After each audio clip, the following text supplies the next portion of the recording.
But first, we start with a breaking story this Saturday night. Sadly, 2 children found dead in a Tempe home this morning. Police are questioning their mother, who flagged down an officer this morning saying she was hearing voices telling her to kill her children. Our Elliot Polikoff just got an update from police. He's joining us now live. So, Elliot, what are police saying?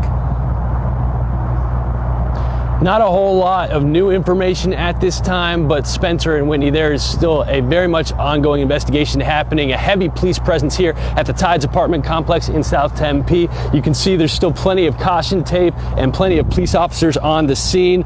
And we actually spoke to a resident who didn't want to be on camera, but she said she couldn't even get to her car because of the police presence that is still here.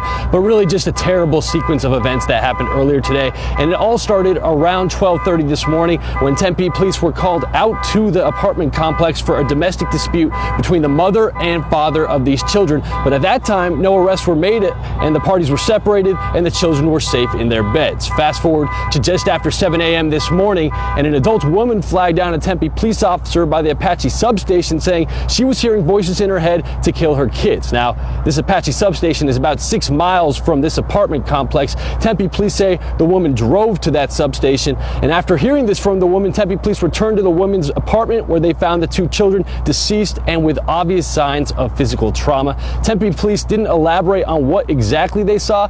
They did say it was emotionally traumatizing for the officers that had to witness it, though. It was very tragic what officers encountered this morning. Obviously, we're trying to support the father through this, as well as our officers that are just dealing with this horrific incident. For something this traumatic to happen to them, and what they must have gone through prior to that or during that, is something that we can't even quantify. But we have a lot of officers right now that are struggling. Again, still very much an ongoing investigation. Sergeant Carbajal saying Tempe police want to allocate as many resources as necessary to do this investigation right. No timetable at this time for any kind of update. I also want to emphasize that the mom is not a suspect at this time, but a strong investigative lead. And speaking to some residents of this apartment complex, they say that this is not the first time they've seen violence happen around here. There was a shooting that happened within the last year, of course, relevant to this investigation. When we get any new information, we'll be sure to let you know as soon as we get that. But for now, live in Tempe, Elliot Polikoff, Arizona's Family.